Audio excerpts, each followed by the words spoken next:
शुक्लां ब्रह्म विचारसारपरमामाद्यां जगद्व्यापिनीं वीणापुस्तकधारिणीमभयदां जाड्यान्धकारापहां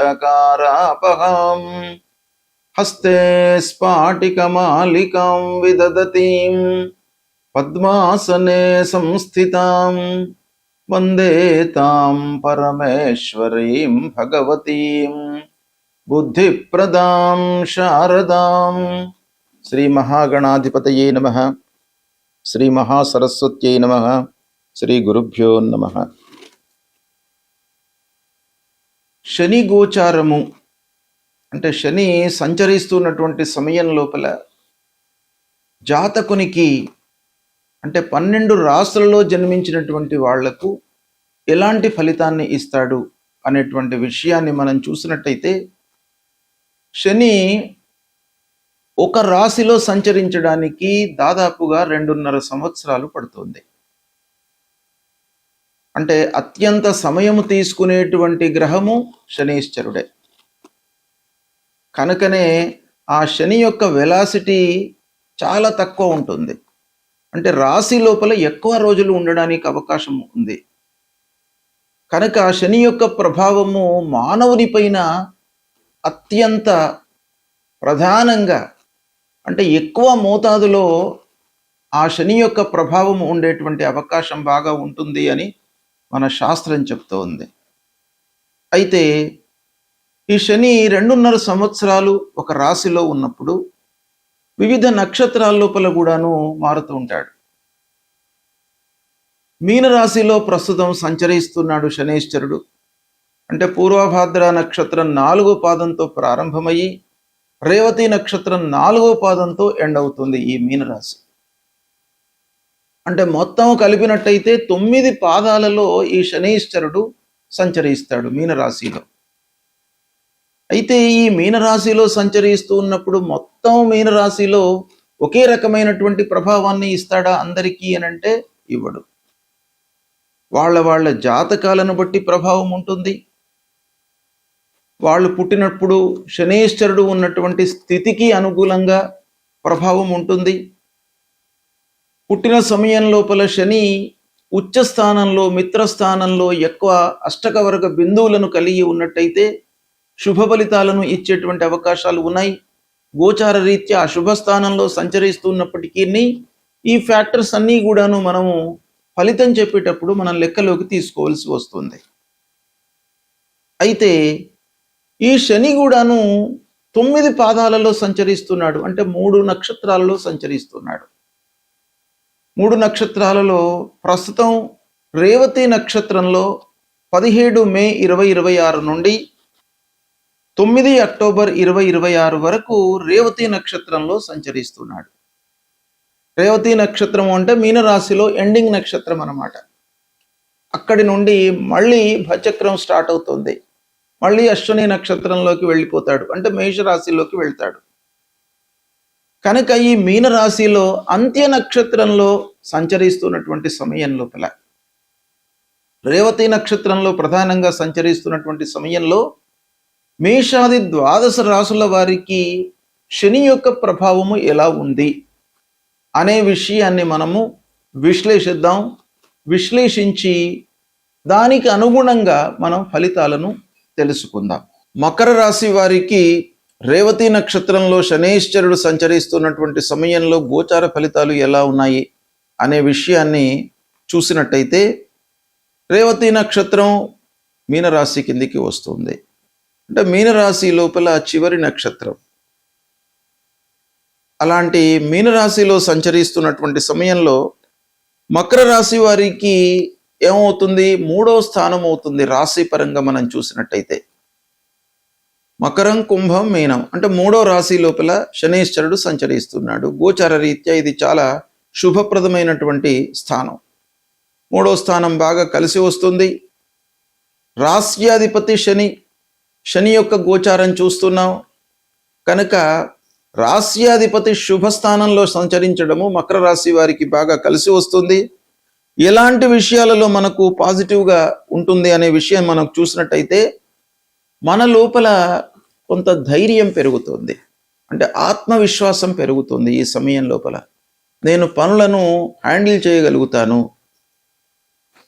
ఈ చేపట్టినటువంటి పని లోపల విజయం చేకూరుతుంది అనేటువంటి ఒక నమ్మకం మీ లోపల ఏర్పడుతుంది. ప్రయాణాలు పెరుగుతాయి.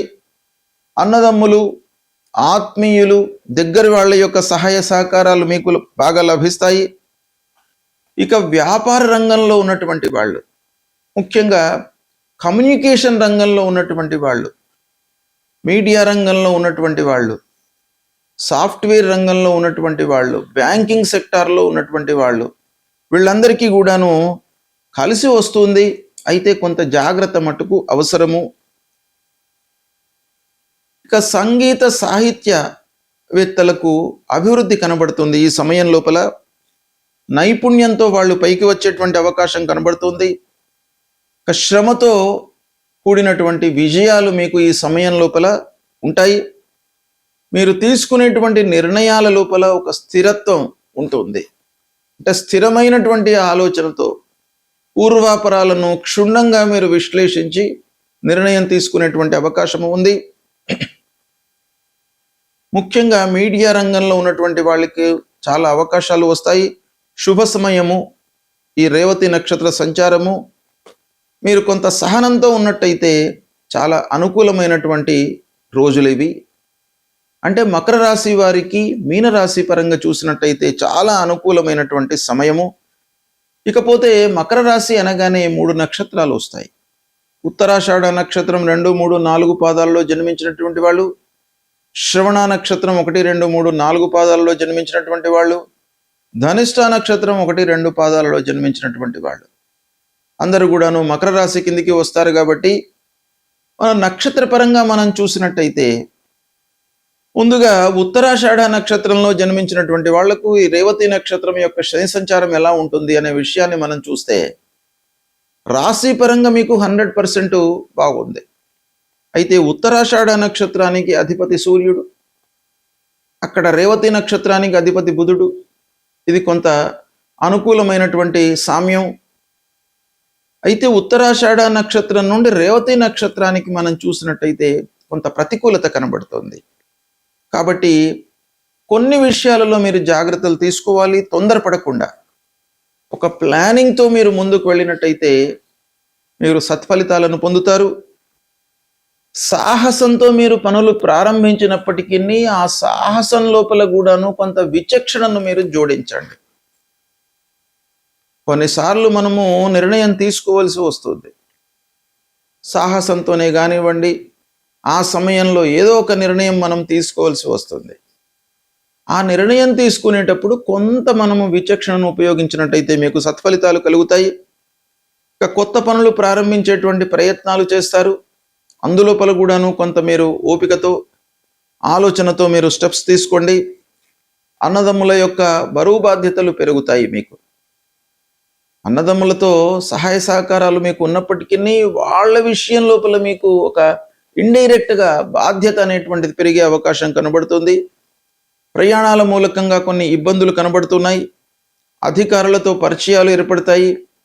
సామాజిక పరంగా మీరు ఉంటున్నటువంటి సంఘం పరంగా మీరు ఆలోచించినట్టయితే మీకు మంచి సమయం. నాయకత్వ బాధ్యతలు మీకు పెరుగుతాయి. అంటే రాజకీయంలో ఉన్నటువంటి వాళ్లకు నాయకత్వ లక్షణాలు బాగా కలిసి వస్తాయి. కమ్యూనిటీ పరంగా మీరు చూసినా కూడాను మీకు ఒక బాధ్యత అనేటువంటిది మీకు వచ్చేటువంటి అవకాశం కనబడుతుంది. ఇక ఉద్యోగస్తులకు నెమ్మదిగా, అంటే స్లో అండ్ స్టడీగా మీకు అభివృద్ధి కనబడుతుంది. దాన్ని కొంత జాగ్రత్తగా వినియోగించుకోవాలి. అహంభావం అనేటువంటిది తగ్గించుకోవాలి. ఉత్తరాషాఢ నక్షత్రం వాళ్ళు ముఖ్యంగా నా మూలకంగానే అన్ని జరుగుతున్నాయి అనేటువంటిది ఒకటి తీసివేయాలి. నేను నా అనేటువంటిది కాకుండా మీ లోపల ఉన్నటువంటి స్కిల్ను మీరు ఉపయోగించండి, ప్రయత్నాలు చేయండి, ఆత్మవిశ్వాసం పెంచుకోండి. ఇది చాలా అవసరం. రేవతి నక్షత్రం, ఉత్తరాషాఢ నక్షత్రం వాళ్లకు రేవతి నక్షత్రంలో శని సంచారం మూలకంగా కొన్ని ఇబ్బందులు కలిగే అవకాశాలు ఉన్నాయి. ఉద్యోగస్తులు ముఖ్యంగా ఓపికతో ఉండాలి. అనవసరమైనటువంటి మాటలను తగ్గించుకొని పక్క ఉద్యోగులతో కానివ్వండి, అధికారులతో కానివ్వండి, స్నేహంగా ఉండడానికి ప్రయత్నాలు చేయండి, మీకు కొంతవరకు కలిసి వస్తుంది. ఇక రెండవ నక్షత్రము శ్రవణ నక్షత్రం. శ్రవణ నక్షత్రం వాళ్లకు ఈ రేవతి నక్షత్ర సంచారము బాగా అనుకూలిస్తుంది. దీన్ని మీరు ఉపయోగించుకోవాలి. అంటే రాశి పరంగా బాగుంది, నక్షత్ర ప్రకారంగా కూడాను బాగా ఉంది. నక్షత్ర ప్రకారంగా శ్రవణము, రేవతి తార బాగా ఉంది. కాబట్టి రాశి పరంగా నక్షత్రం ప్రకారంగా బాగా ఉన్నప్పుడు మనకు శని మూలకంగా మంచి కలిగేటువంటి అవకాశాలు బాగా ఉన్నాయి. ఏ విధంగా మనకు శని ఈ సమయం లోపల ఫలితాలను ఇస్తాడు అనే విషయం మనం చూసినట్టయితే, ప్రయాణాలు మీకు ముఖ్యంగా అనుకూలిస్తాయి. చిన్న ప్రయాణాలు కానివ్వండి, ఏ ప్రయాణం టేకప్ చేసినప్పటికీ మీకు తద్వారా సత్ఫలితాలను పొందేటువంటి అవకాశాలు ఉన్నాయి. ఆత్మీయులు, బంధువులు, స్నేహితుల మూలకంగా మీకు మంచి జరుగుతుంది. వాళ్ళ యొక్క సహాయ సహకారాలు మీకు బాగా అందుతాయి. అయితే వాళ్ళ మూలకంగా కొన్ని బాధ్యతలు కూడాను ఉన్నాయి కాబట్టి కొంత ఆలోచనతో మీరు ముందుకు వెళ్ళండి. సాహిత్యము, సంగీతము, సినిమా రంగాలలో ఉన్నటువంటి వాళ్లకు బాగా కలిసి వస్తుంది. ఉద్యోగంలో కొత్త బాధ్యతలను పొందేటువంటి అవకాశాలు ఉన్నాయి. అంటే మీ స్కిల్ను గమనించి మీరు చేస్తున్నటువంటి పనితనానికి గుర్తింపుగా మీకు అదనపు బాధ్యతలు యాజమాన్యం అప్పజెప్పేటువంటి అవకాశాలు బాగా కనబడుతున్నాయి. సహనంతో ఉండండి, ఓపికతో పనులు చేయండి. శ్రవణ నక్షత్రం వాళ్లకు ఈ సమయం బాగా కలిసి వస్తుంది. ఇకపోతే ధనిష్ట నక్షత్రం 1, 2 పాదాలు కూడాను మకర రాశిలోకి వస్తాయి. మరి ధనిష్ట నక్షత్రం వాళ్లకు ఎలా కలిసి వస్తుంది, ఎలా ఉంటుంది అనే విషయాన్ని మనం చూసినట్టయితే, ధనిష్ట నక్షత్రం కుజుని నక్షత్రం, రేవతి నక్షత్రం బుధుని నక్షత్రం, సమశత్రుత్వంలో ఉంది. రాశి పరంగా బాగా ఉంది, నక్షత్ర ప్రకారంగా సామాన్యంగా ఉంది. కాబట్టి కొంత జాగ్రత్తగా మీరు నిర్ణయాలు తీసుకోవాలి. సహజంగా ధనిష్ట నక్షత్ర జాతకులకు తొందరపడేటువంటి స్వభావం ఉంటుంది. కుజుడు అధిపతి కాబట్టి తొందరగా మీరు రియాక్ట్ అవుతారు, తొందరగా పనులు చేయాలనేటువంటి ఒక మనస్తత్వం ఉంటుంది. అది కొన్ని సమయాలలో మీకు బాగా కలిసి వస్తుంది. తొందర నిర్ణయాలు తీసుకోవడం అనేది, ఆ సమయ స్ఫూర్తితో ఉండడం మీకు అనుకూలమే. అయినప్పటికీ కొన్ని విషయాలను మనము ఆలోచించి నిర్ణయం తీసుకోవడం మూలకంగా సత్ఫలితాలు వస్తాయి. అయితే ఈ ధనిష్ట నక్షత్ర జాతకులకు ఈ సమయం లోపల అన్నదమ్ములతో విభేదాలు తలెత్తే అవకాశాలు ఉన్నాయి. ఇక వ్యాపారస్తులు కొంత జాగ్రత్తగా నిర్ణయాలు తీసుకోండి. పెట్టుబడుల విషయంలో వ్యాపార విస్తరణకై మీరు ప్రయత్నాలు చేస్తుంటారు. విద్యార్థులు పోటీతత్వంతో ముందుకు వెళ్ళినట్టయితే చాలా మీకు కలిసి వస్తుంది. ఉద్యోగస్తులు చేస్తున్నటువంటి వర్క్ ప్లేస్ లోపల కొంత యాక్టివ్గా ఉండడం చాలా మంచిది. నిర్లిప్తంగా ఉన్నట్టయితే మన పనితనానికి గుర్తింపు లభించదు. కొంత యాక్టివ్గా ఉండడం చాలా అవసరము. ఆవేశంతో నిర్ణయాలు కొంత నష్టాన్ని మీకు చేకూరుస్తాయి ధనిష్ట నక్షత్రం వాళ్లకు. కాబట్టి కొన్ని విషయాలలో మీరు స్నేహితులతో వాగ్వివాదాలు ఇవన్నీ ఉన్నప్పటికీ కొంత జాగ్రత్తతో ఉన్నట్టయితే మీకు సత్ఫలితాలు కలిగే అవకాశం బాగా గోచరిస్తుంది. సహనము మీ లోపల క్రమశిక్షణను ఇస్తుంది. సహనము, క్రమశిక్షణ ఈ రెండు ధనిష్ట నక్షత్రం వాళ్ళు ఈ రేవతి నక్షత్రంలో శనీశ్వరుడు సంచరిస్తున్నటువంటి సమయంలో మీరు ఫాలో అయినట్టయితే చాలా సత్ఫలితాలను పొందుతారు. రేవతి నక్షత్రంలో శనీశ్వరుడు సంచరిస్తున్నటువంటి సమయంలో 12 రాశులలో జన్మించినటువంటి వారికి ప్రధానంగా రాశిపరంగా, నక్షత్రం ప్రకారంగా విభిన్నమైనటువంటి ఫలితాలు ఉంటాయి. శనీశ్వరుడు ముఖ్యంగా 3, 6, 11 స్థానాలలో సంచరిస్తున్నటువంటి సమయంలో రాశి పరంగా ఆలోచించినట్టయితే మంచి ఫలితాలను ఇస్తాడు. అంటే శుభ ఫలితాలను ఇస్తాడు, శుభప్రదం అన్నమాట. ఇక 4 అర్ధాష్టమ స్థానం, 8 అష్టమ స్థానం, 12 ద్వాదశ స్థానం, 1 జన్మస్థానం, 2 ద్వితీయ స్థానం.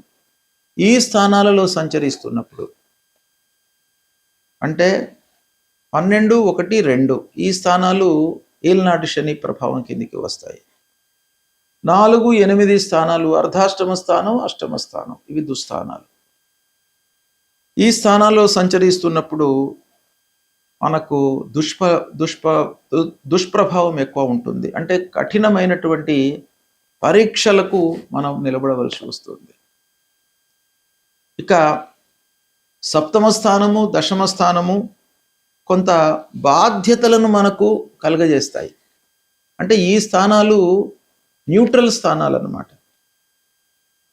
అంటే గోచార రీత్యా ప్రతికూలమే అయినా కూడాను మనము కొంత కష్టపడి ఆలోచించి నిర్ణయాలు తీసుకున్నట్టయితే ఫలితాలను మనము మన వైపుకు మోల్డ్ చేసుకోవడానికి అవకాశాలను కలిగించేటువంటి స్థానాలు అన్నమాట. ఈ విధంగా ఈ స్థానాలలో సంచరిస్తున్నప్పుడు మనం ఏం చేయాలి? ముఖ్యంగా 4, 8, 12, 1, 2 ఈ స్థానాలలో సంచరిస్తున్నప్పుడు శనికి సంబంధించినటువంటి పరిహారాలు చేసుకోవాలి. శని ముఖ్యంగా మనకు వేటిపైన ప్రభావం చూపిస్తాడు అనే విషయాన్ని కూడాను మనం దృష్టిలో పెట్టుకోవాలి. ఏంటంటే మానవుని యొక్క కర్తవ్యము 2. 1 భగవంతుణ్ణి మనం కొలవడము, కష్టాల నుంచి గట్టెక్కించడానికి భగవంతుణ్ణి కీర్తించడము, భగవంతుడికి సంబంధించినటువంటి స్తోత్రాలను పారాయణం చేయడము, ఇది ఒక రకమైనటువంటి పరిహారం.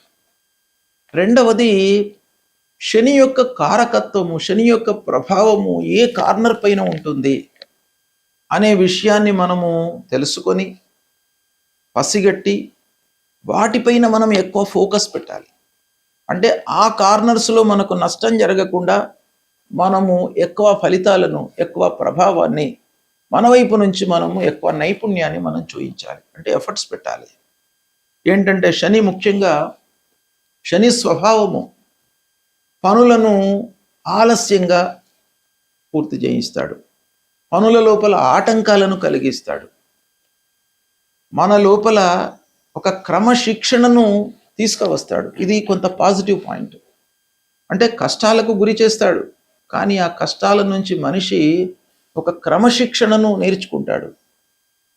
అంటే అస్తవ్యస్తంగా ఉన్నటువంటి జీవన విధానము ఒక క్రమశిక్షణలోకి తీసుకురావడానికి శనీశ్వరుడు బాగా ఉపయోగపడతాడు. తర్వాత మనము చేసినటువంటి పనులకు ప్రతిఫలాన్ని కూడాను పొందేటువంటి అవకాశం ఇస్తాడు. అంటే కర్మఫలం అన్నమాట. ఏదైనా కూడాను ఫలితం అనేది మనం చేసేటువంటి కర్మ పైననే ఆధారపడి ఉంటుంది అనేటువంటి ఒక విచక్షణను మన లోపల కలిగిస్తాడు శనీశ్వరుడు. కాబట్టి కర్మకు ప్రాధాన్యత మన లోపల కలిగిస్తాడు. అంటే పనులు మనము చాలా ఒళ్ళు దగ్గర పెట్టుకొని పనులు చేయాలి అనేటువంటి ఒక మనస్తత్వాన్ని మన లోపల క్రియేట్ చేస్తాడు. బాధ్యతలను గుర్తు చేస్తాడు. కాబట్టి ఇలాంటి కార్నర్స్ లోపల శని యొక్క ప్రభావం ఉంటుంది. కాబట్టి మనం వీటిపైన ఫోకస్ చేసి మన నైపుణ్యతను, ఎఫర్ట్స్ను పెట్టినట్టయితే మనము కొన్ని అనర్థాలను రెక్టిఫై చేసుకోవడానికి అవకాశం ఉంటుంది. అయితే భగవంతుణ్ణి మనం ప్రార్థించేటువంటి సమయంలో ముఖ్యంగా శనీశ్వరుడి యొక్క మూల మంత్రాన్ని మనము చదువుకోవాలి ప్రతినిత్యం కూడాను. ఏంటి అని అంటే నీలాంజన సమాభాసం రవిపుత్రం యమాగ్రజం ఛాయా మార్తాండ సంభూతం తం నమామి శనైశ్చరం అనేటువంటి మూల మంత్రాన్ని ప్రతినిత్యం కూడా చదువుకోండి. స్నానం చేసిన తర్వాత మన ఇంట్లో ఉన్నటువంటి దేవుడి దగ్గర ఒక్క క్షణం నిశ్చలమైనటువంటి మనస్సుతో నిలిచి ఆ భగవంతుణ్ణి నమస్కరిస్తూ ఈ శ్లోకాన్ని పఠించండి. ఆంజనేయ స్వామి గుడికి వెళ్ళండి. హనుమాన్ చాలీసా పారాయణం చేయండి. నల్ల వస్త్రము, నువ్వుల నూనె, ఇనుప ముక్క ఇలాంటివి దానంగా ఇవ్వండి. నీడీ పర్సన్స్కు వస్త్రదానం చేయండి. అంటే ఎవరైతే ఇబ్బందులలో ఉన్నారో వాళ్లకు వస్త్రదానం చేయండి. ఆకలితో అలమటిస్తున్నటువంటి వాళ్లకు మీ శక్తి కొలది అన్నదానం చేయండి. రోజు ఒకరికి ఇద్దరికి మీకు వీలైతే అన్నం పెట్టించండి. ఇలాంటివి చేయడం మూలకంగా మీకు ఆ భగవంతుడి యొక్క అనుగ్రహం కలుగుతుంది. తప్పకుండా గ్రహాల మూలకంగా ఏవైతే దుష్ప్రభావము కలుగుతుందో అవన్నీ కూడాను దూరమవుతాయి. భగవంతుడి యొక్క అనుగ్రహం లభిస్తుంది. శుభం.